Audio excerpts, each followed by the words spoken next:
ये पाठ तृतीय के प्रथम पत्र के अंतर्गत अ, प्रगतिवाद की विशेषताओं का वर्णन करते हुए सातवां व्याख्यान। और इसमें अब तक हमने प्रगतिवाद की विभिन्न विशेषताओं पर बात की थी और प्रगतिवादी कविताओं की विशेषताओं के संदर्भ में हमने बात की थी कि प्रगतिवादी कविता मार्क्सवाद के सिद्धांतों को मूल रूप से आधार बनाकर चलती है और इसके साथ साथ वो श्रम के महत्व को महत्व देती है। श्रम के महत्व देने के क्रम में वह कारीगर, किसान और मजदूर के यथार्थ स्थितियों का अंकन करती है। श्रमजीवी वर्ग के यथार्थ स्थितियों के अंकन करने के साथ ही साथ प्रगतिवादी कविता समाज के विभिन्न क्षेत्रों की यथार्थ की स्थितियों का अंकन करती है। इस अर्थ में प्रगतिवादी कविता यथार्थवादी कविता भी है।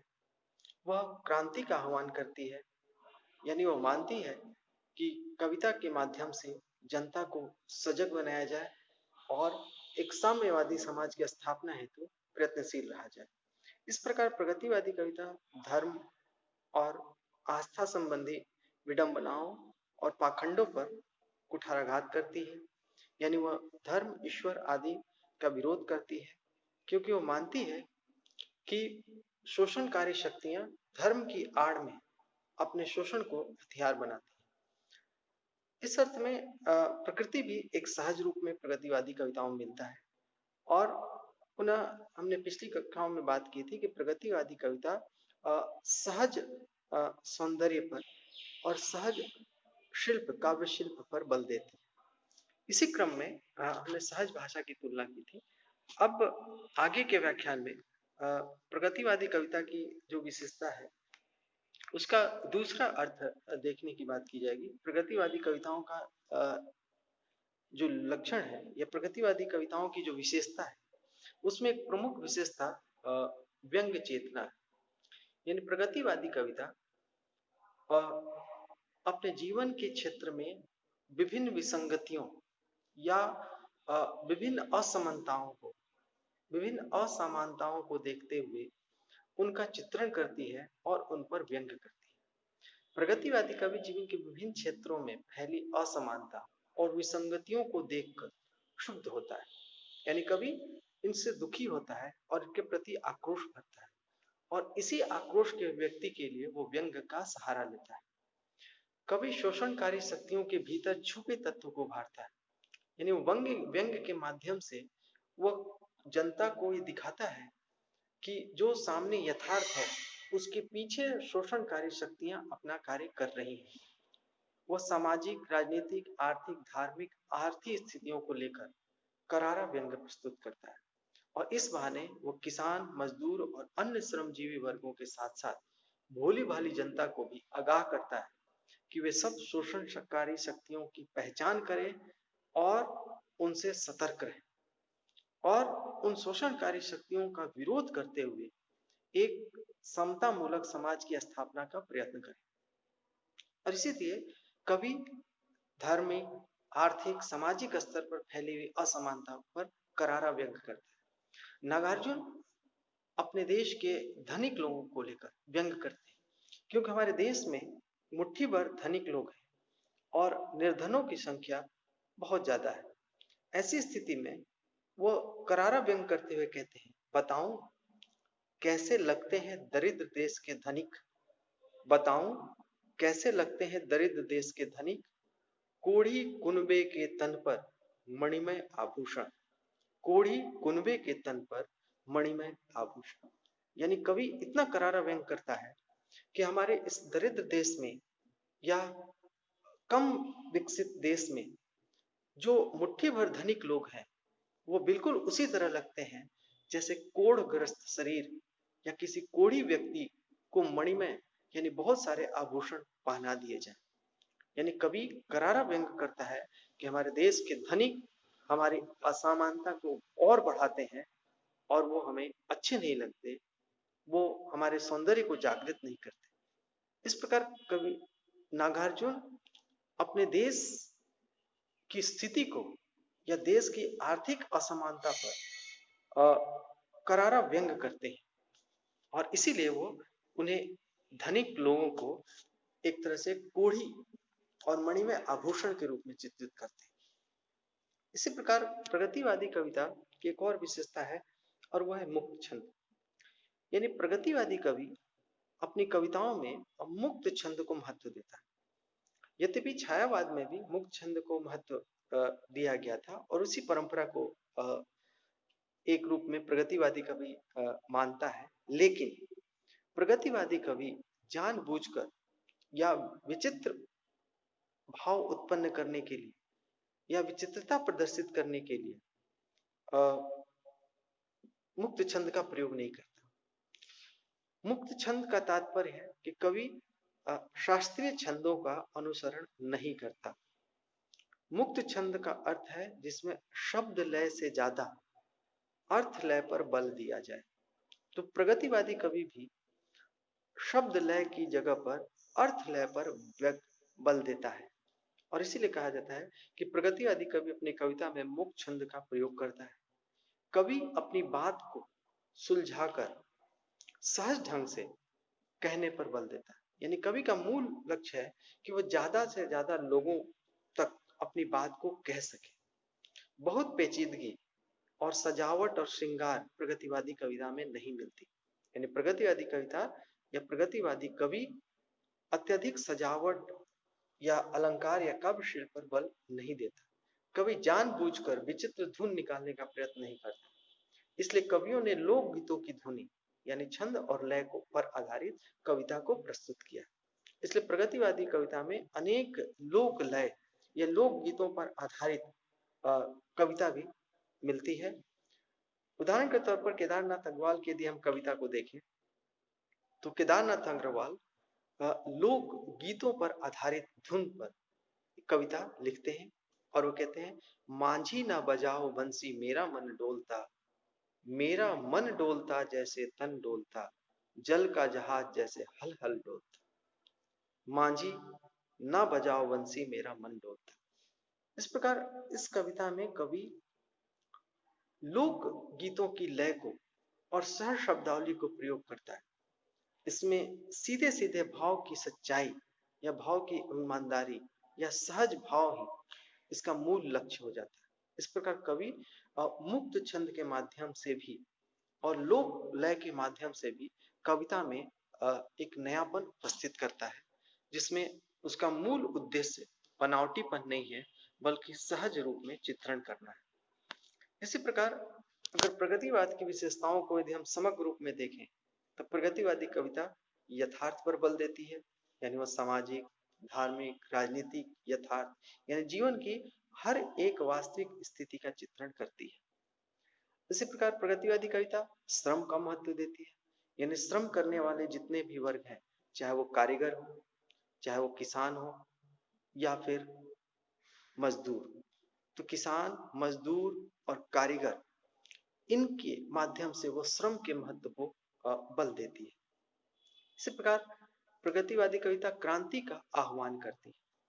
यानी प्रगतिवादी कविताएं मानती है कि समाज में शोषणकारी शक्तियों का अंत हो और उनकी जगह पर श्रमजीवी वर्ग का आधिपत्य स्थापित हो। और इसीलिए कवि कहता है कि कवि कुछ ऐसी तान सुनाओ जिससे उथल पुथल मच जाए। तो इस प्रकार कवि अनेक कोणों से क्रांति की बात करता है।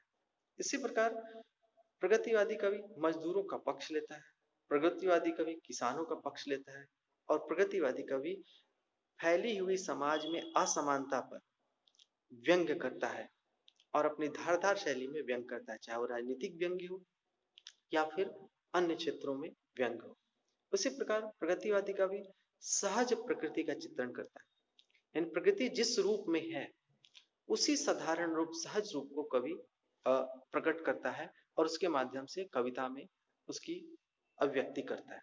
इसी प्रकार जिसमें हमने देखा था कि बसंती हवा हूँ बसंती हवा हूँ जैसी प्रकृति की सहज चित्रण, सौंदर्य की कविता प्रगतिवादी कविता की विशेषता है। तो सहज प्रकृति एक विशेषता है। इसी प्रकार प्रगतिवादी कवि सहज सौंदर्य पर बल देता है। यानी प्रगतिवादी कवि यह मानता है कि सौंदर्य में बनावटीपन, मिलावटीपन या कृत्रिमता नहीं होती। जो कुछ सामने दिख रहा है, जो कुछ सहज रूप में है, वही सौंदर्य है। और इसीलिए प्रगतिवादी कवि है वह प्रेमिका के ऊपर कविता ना लिखकर अपने पत्नी के ऊपर भी कविता लिखता है, जिसमें नागार्जुन लिखते हैं याद आता तुम्हारा सिंदूर तिलकित भाव। यानी पत्नी के प्रति जो प्रेम है, जो सहज प्रेम है, उसका चित्रण भी प्रगतिवादी कवि करता है। वो काल्पनिक प्रेम या काल्पनिक प्रेमिका की चर्चा नहीं करता, वह रहस्यवादी प्रेम की चर्चा नहीं करता। इसलिए प्रगतिवादी कवि अपने जीवन के यथार्थ में जो कुछ प्रेम है, जो कुछ सौंदर्य है, उसका चित्रण करता है, और इसीलिए सहज सौंदर्य प्रगतिवाद की विशेषता बन जाती है। और प्रगतिवाद की एक विशेषता जो महत्वपूर्ण बनती है वो शिल्प संबंधी विशेषता है कि प्रगतिवादी कवि अपनी कविता को सहज शिल्प के धरातल पर प्रस्तुत करता है।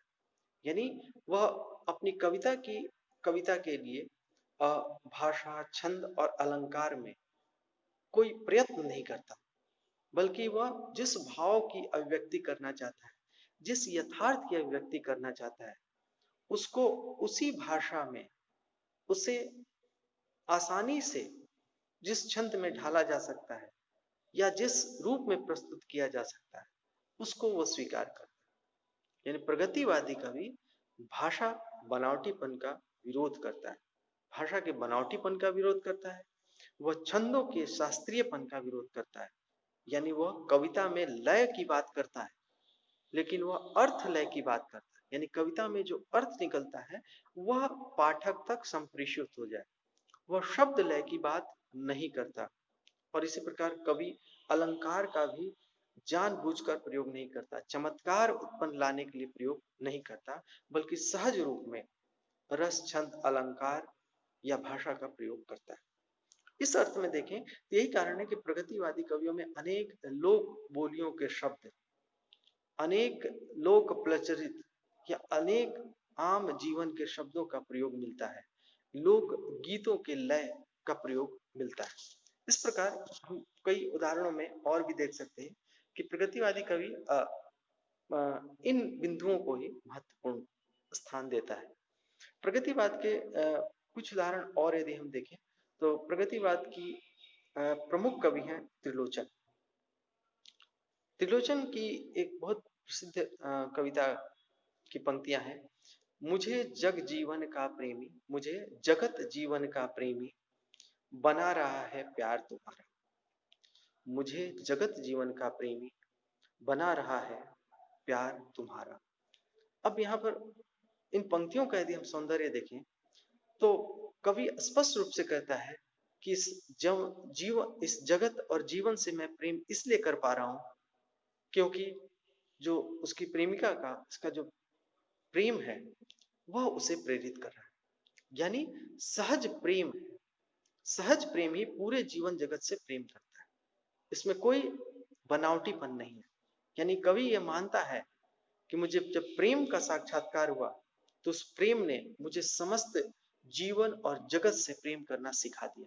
ये प्रेम की उदारता, प्रेम की विशालता, प्रेम की व्यापकता है। जिस प्रकार प्रगतिवादी कवि कह सकता है कि अगर कोई व्यक्ति प्रेम करता है, अगर उसमें प्रेम भाव का साक्षात्कार होता है तो वो समस्त जीवन और जगत से प्रेम करेगा, ना कि वो केवल एक व्यक्ति से प्रेम करेगा। इस तरह से प्रेम किसी भी प्रकार के बंधन को तोड़ता है, यह प्रगतिवादी कवि कहना चाह रहा है। और इसलिए कहते हैं कि मुझे जगत जीवन का प्रेमी बना रहा है प्यार तुम्हारा। इस तरह नागार्जुन की एक महत्वपूर्ण कविता है जिसमें प्रकृति सौंदर्य को कैसे जीवन के संदर्भों से जोड़ते हैं। नागार्जुन लिखते हैं, पूस मास की धूप सुहावन। यानी शुरुआत में कविता में वह पूस मास में जब जाड़ा पड़ता है तो जाड़े में धूप सुहावने महसूस कराता है। तो पूस मास में धूप सुहावन यानी पूस महीने में, पौष महीने में जो धूप है वह बहुत आनंददायक होता है। लेकिन कभी उस आनंद के बीच में उस सामाजिक यथार्थ या जीवन की कठिनाइयों को प्रस्तुत करके आता है, जिसमें एक गरीब परिवार सोचता है, जिसमें कहता है कि जहां कहीं से एक अठन्नी लानी होगी, यानी कहीं से भी एक अठन्नी आ जाए, यानी आधा रुपया भी आ जाए तो उसकी वो चिंता करता है। जहां कहीं से एक अठन्नी लानी होगी, वरना इस चूल्हे के मुंह पर फिर मकड़ी का जाला हो। यानी उसे लगता है कि यदि एक अठन्नी ना मिले तो उसके घर का चूल्हा ना जल पाए। यानी कवि ये कहना चाहता है कि जो प्रकृति है, वो प्रकृति की धूप सुहानी उन्हें लग सकती है जिनके पेट भरे हुए हो, लेकिन पूस की जाड़े की धूप उन पर कोई असर नहीं डालती जिनका जिनके पेट में अन्न ना हो। इसलिए क्योंकि पूस की जो धूप है उनकी क्षुधा तृप्ति नहीं कर सकती, उनके सामाजिक और जो आर्थिक आर्थिक जो विपन्नता है उसको दूर नहीं कर सकती और उसे सुख नहीं पहुंचा सकती। इसीलिए कवि चिंता करता है कि पूस मास की जो धूप है वह तभी सार्थक होगी जब उसके घर की चूल्हे में धुआं उठेगा, या उसका चूल्हा जलेगा, या उसके घर में अन्न आएगा। इस प्रकार प्रगतिवादी कवि जो सौंदर्य देखता है तो सौंदर्य के साथ साथ वो मानव की समस्त दुखों के अंत के सौंदर्य को देखता है। यानी प्रकृति तभी सुखद होगी, जब प्रकृति सौंदर्य तभी दिखेगा जब मनुष्य की पीड़ा का अंत होगा। और इसीलिए कवि ऐसा चित्रण करता है कि पूस मास की धूप तभी अच्छी लगेगी जब एक गरीब का चूल्हा जल जाएगा। इसी रूप में हम देखें तो प्रगतिवादी कवि के रूप में एक और कवि महत्वपूर्ण है, वह है मुक्ति बोध। यहाँ पर ध्यान रखें, यहाँ पर एक कवि का नाम गलत छप गया है, दिनकर ना होकर यहाँ पर मुक्ति बोध है, चित्र मुक्ति बोध का है। तो मुक्ति बोध जब कविता लिखते हैं, गजानन माधव मुक्ति बोध, वो उनकी जो कविता है वह कविता है बबूल। और वो कहते हैं कि उस बबूल का चित्र, उस बबूल को देखकर, यानी बबूल एक कांटेदार पौधा होता है, और इसी स्थिति में कहते हैं कि उस बबूल को देख तुरंत ही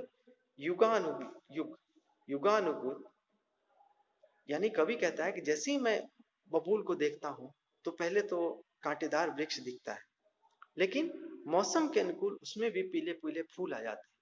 ऐसी स्थिति में कहता है कि उस बबूल को देख तुरंत ही युगानुगुण प्रतिष्ठित, यानी वो देखता है कि कवि जो है कि जो आसपास के समाज को देखता है, उसके साथ ही वो कहता है कि जैसे ही वो देखता है बबूल को, तो उसके साथ ही युगानुयुग उसके भाव को देखकर ये कहता है कि प्रतिपीड़ित जनता की, महाजनता के वे ऊंचे ऊंचे चित्र उभर कर छा जाते हैं मेरी आंखों में।